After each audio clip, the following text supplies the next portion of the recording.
Saudações, queridos alunos e alunas da FAJOPA, neste curso de Teologia à Distância.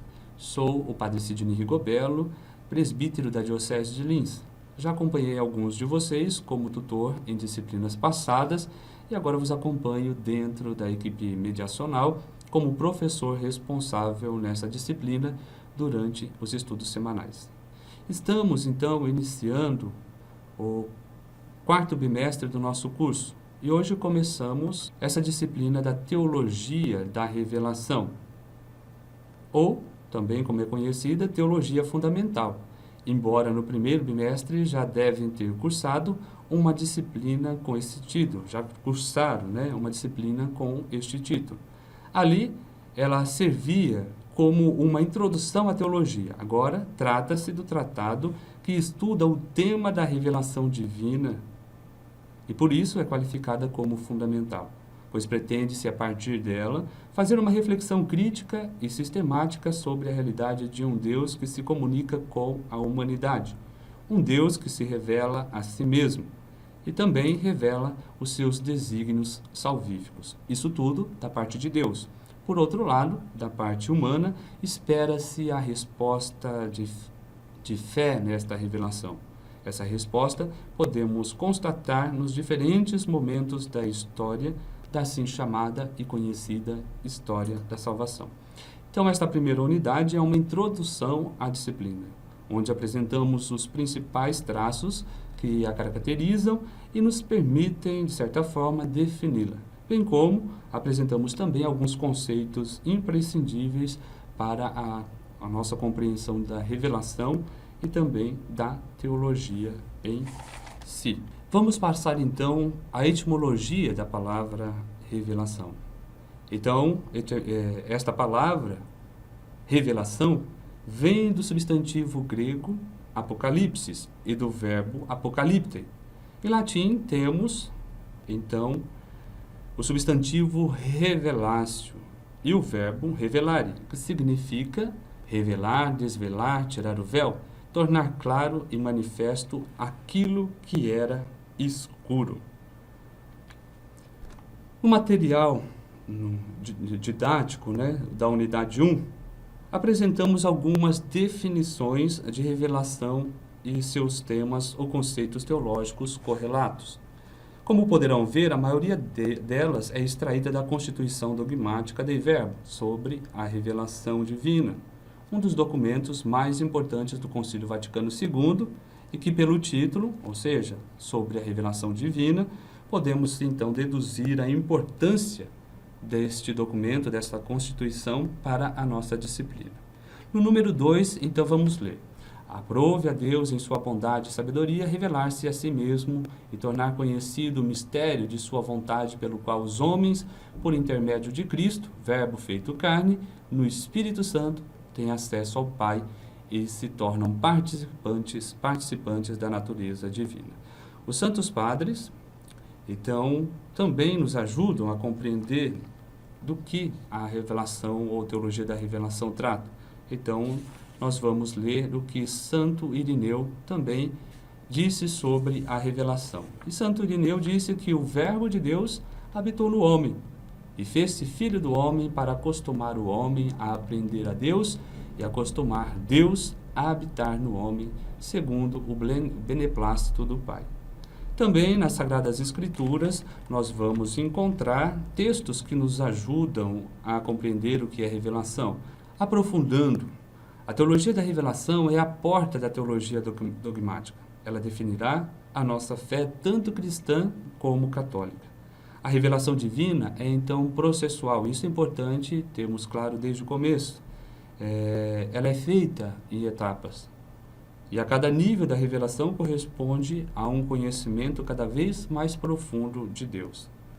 Deus toma a iniciativa de se revelar, sendo que o processo de revelação começa a partir da criação do mundo, pois Deus o cria com um projeto. E este projeto, segundo Santo Tomás de Aquino, é para que Deus seja amado, seja louvado e glorificado pelos séculos. E também porque Deus quer partilhar o seu amor-salvação a todos os seres humanos. O cume e o centro da revelação cristã é Cristo, é Jesus Cristo. Ele é a plenitude da revelação. Claro que isso exige a resposta de fé, sempre pessoal, mas também comunitária. Existem, assim, 3 elementos constitutivos da teologia da revelação. E quais são eles? O depósito revelado, que é aquele patrimônio da fé que deve ser compreendido como a totalidade das riquezas e dos bens da salvação. Um segundo elemento é a tradição viva. É tudo aquilo que nasce da pregação apostólica e continua na vida da igreja, sendo transmitida por sua doutrina, sua vida e o seu culto. Ela é dinâmica e por isso mesmo ela é viva. E um terceiro elemento, o magistério, que tem a função de manter o povo na fidelidade, na obediência e na vivência de tudo aquilo que forma o depósito da fé. Ele é, por assim dizer, o guardião, não, porém, o seu dono. Então, faltando um desses 3 elementos, não podemos dizer que somos católicos, e eu diria mais que não podemos dizer que fazemos teologia católica, quando falta um desses 3 elementos. Aprofundando agora a nossa disciplina a partir do Catecismo da Igreja Católica. Então, ali no prólogo do Catecismo da Igreja Católica, nós vamos encontrar um título, logo no começo, falando a vida do homem. E essa vida do homem consiste no conhecer e amar a Deus. E depois nós vamos ver a estruturação do Catecismo da Igreja Católica. Está estruturado em 4 partes, sendo elas: a primeira, a profissão de fé; a segunda, os sacramentos de fé; a terceira, a vida da fé; e a quarta parte, a oração na vida da fé. Como todos podem notar, em todas elas a fé é importante. E a fé é a resposta do homem a este Deus que se revela. E é também a resposta do homem a Deus que se doa a cada um de nós, trazendo ao mesmo tempo, então, uma luz ao homem em busca do sentido último de sua vida. Por isso, vamos estudar, em primeiro lugar, a busca do homem a Deus, que é o primeiro capítulo da primeira sessão do Catecismo da Igreja Católica, e depois a revelação divina, pela qual Deus se apresenta ao homem, que é o segundo capítulo da primeira sessão do Catecismo da Igreja Católica. Então, passemos a esses capítulos. A primeira parte, então, nós vemos aí a profissão de fé. O primeiro capítulo é o homem é capaz de Deus. Então, ali vamos descobrir, neste capítulo, o desejo humano de Deus. A busca da divindade está na raiz do ser humano. O homem traz no coração o desejo de conhecer e amar o seu Criador, porque foi criado à imagem de Deus. Por isso, o Catecismo diz: o homem é capaz de Deus. Essa busca de Deus é uma vocação universal. Santo Agostinho, nas Confissões, expressou como ninguém esta ideia do desejo humano de Deus ao dizer: porque nos fizestes para vós, e o nosso coração não descansa enquanto não repousar em vós. No segundo tópico deste capítulo, o Catecismo da Igreja Católica apresenta as vias de acesso ao conhecimento de Deus. E diz que para a busca do conhecimento de Deus, o ser humano descobriu certas vias, ou certos caminhos, e que o ponto de partida é e tem sido a criação do mundo. Porque se existe uma criatura, deve existir também, necessariamente, vamos dizer assim, também um Criador. O terceiro tópico é o conhecimento de Deus segundo a Igreja. Aí nós vamos ver o que a Igreja fala sobre a nossa capacidade de conhecer a Deus. E também diz que a nossa inteligência pode chegar a certo conhecimento de Deus, mas esse conhecimento é imperfeito. Por isso, necessitamos também da revelação divina. Depois, nós vamos ver ainda neste tópico como falar de Deus. É possível falar de Deus? Dizemos que Deus é eterno, que Deus é poderoso, que Deus é santo. E tudo isso é verdade. Deus, porém, é muito mais do que tudo isso. uma vez que o nosso conhecimento de Deus é limitado, também limitada é a nossa linguagem sobre Ele. Deus transcende toda a criatura. Apesar disso, só podemos falar de Deus a partir das criaturas e segundo o nosso modo humano, que é limitado, de conhecer e de pensar. Depois, nós temos então o capítulo 2, Deus que vem ao encontro do homem. O artigo 1º nos traz então sobre a revelação divina. Deus revela o seu projeto benevolente, que é o seu projeto de salvação. Mas, devido à limitação de nossa inteligência, a revelação do mistério de Deus foi feita então aos poucos, como já falamos, em etapas. E o Catecismo então da Igreja Católica vai nos apresentar algumas etapas da revelação, dizendo então ali, desde a origem ou desde a criação, Deus que se dá a conhecer, ou Deus se dá a conhecer. Depois, na aliança com Noé, nós vemos assim da revelação um aspecto de abertura universal. Depois, Deus que elege Abraão, e na eleição de Abraão vemos um sinal da bênção para todos os povos a partir da descendência de Abraão. E depois, Deus forma o seu povo, o povo de Israel. E a este povo hebreu, que o Deus vivo e verdadeiro se revelou. Essas etapas, então, constam no Antigo Testamento, mas no Novo Testamento, então, chegamos à revelação plena, que acontece em Cristo Jesus, como o Catecismo diz, mediador e plenitude de toda a revelação. Jesus, então, é chamado o Verbo, isto é, palavra viva do Pai. Cristo é o dom máximo de Deus para a humanidade. Isso é muito importante para a compreensão da revelação cristã.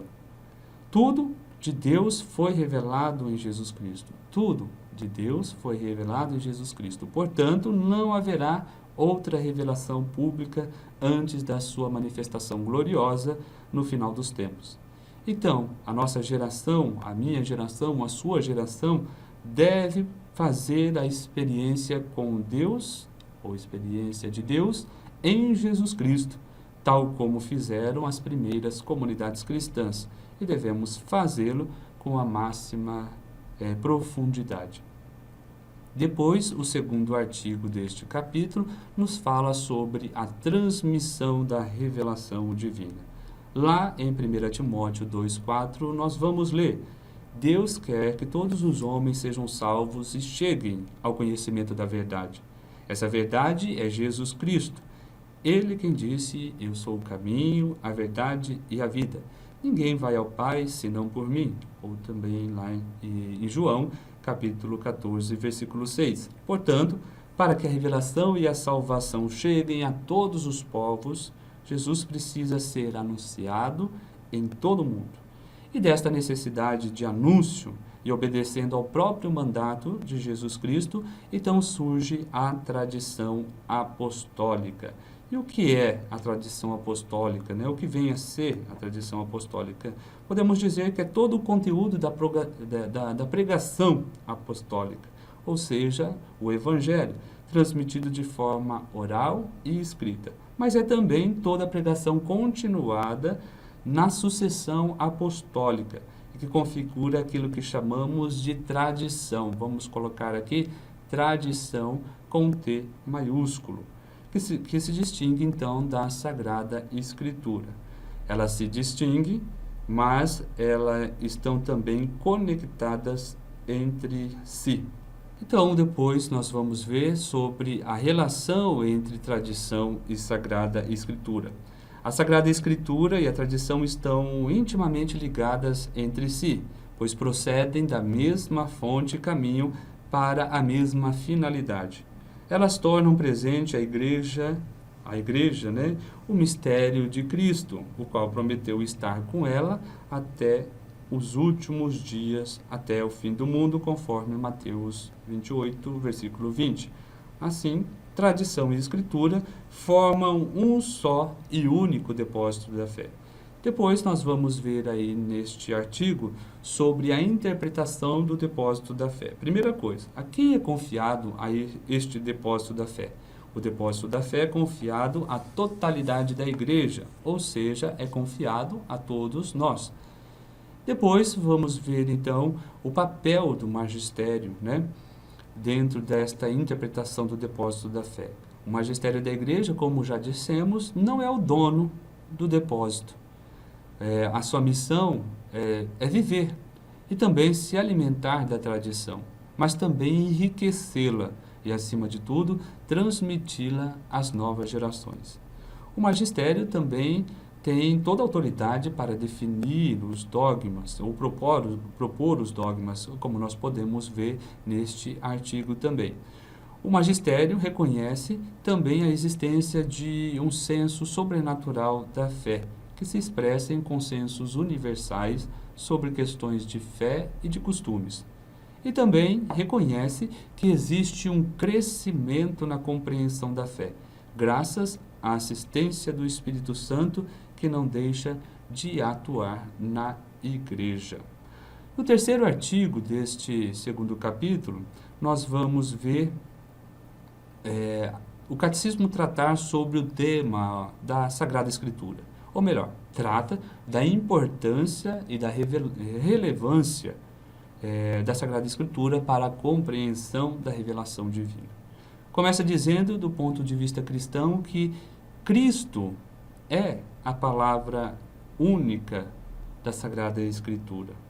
Então nós vemos que para revelar-se aos homens, Deus adaptou-se a nós, utilizou-se de nossa linguagem. Depois, um segundo tópico vai nos dizer sobre a inspiração e verdade da Escritura. E o Catecismo da Igreja Católica afirma que Deus é o autor da Bíblia, porque os livros bíblicos são inspirados por Ele. Aí está, então, um tema importante da inspiração bíblica. Esses livros, então, são inspirados e chamam-se canônicos. Aqui vale uma referência também de um estudo recente da Comissão Bíblica, documento da Pontifícia Comissão Bíblica, intitulado Inspiração e Verdade da Sagrada Escritura, a palavra que vem de Deus e fala de Deus para a salvação do mundo, um documento lançado no ano passado. No terceiro tópico deste artigo, nós vamos ver que o Espírito Santo é o intérprete da Escritura. A Bíblia é o livro único. Nele, Deus fala aos homens através dos homens, mas no Espírito de Deus. Aí está a diferença, no Espírito de Deus. Por isso, devemos interpretá-lo à luz do mesmo Espírito, buscando o seu sentido espiritual e também o sentido literal. Depois, vamos ver também algumas observações sobre o cânon das Escrituras. O cânon é a lista dos livros inspirados que se tornaram canônicos. Esses livros constituem a regra de fé para os católicos. São 73 os livros canônicos, sendo que 46 estão no Antigo Testamento e 27 livros estão no Novo Testamento. O Catecismo, então, fala sobre o Antigo Testamento e o Novo Testamento, trazendo alguns aspectos importantes, e depois fala sobre a unidade de ambos os testamentos à luz de Cristo. No quinto tópico, nós vamos ver a Sagrada Escritura na vida da igreja.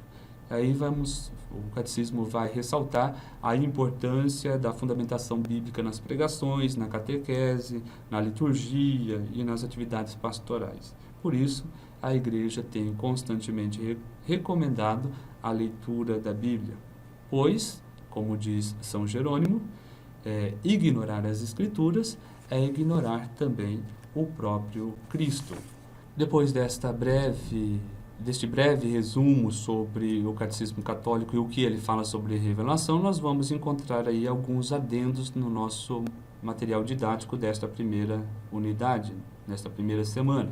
Então, nós vamos ver a discussão sobre história e revelação. Javé é um Deus que intervém no campo da história humana e a sua revelação, antes de qualquer coisa, se dá em uma série de acontecimentos cujo sujeito é Deus.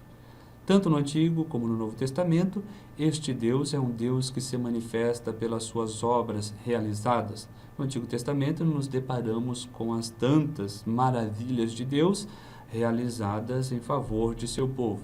No Novo Testamento, a maravilha maior é a boa nova de Jesus Cristo, é a boa nova do Evangelho. A revelação na história de Israel. Nós vamos ver então como isso vai se dando, como naquelas etapas, né, da revelação acontece ali dentro da história de Israel.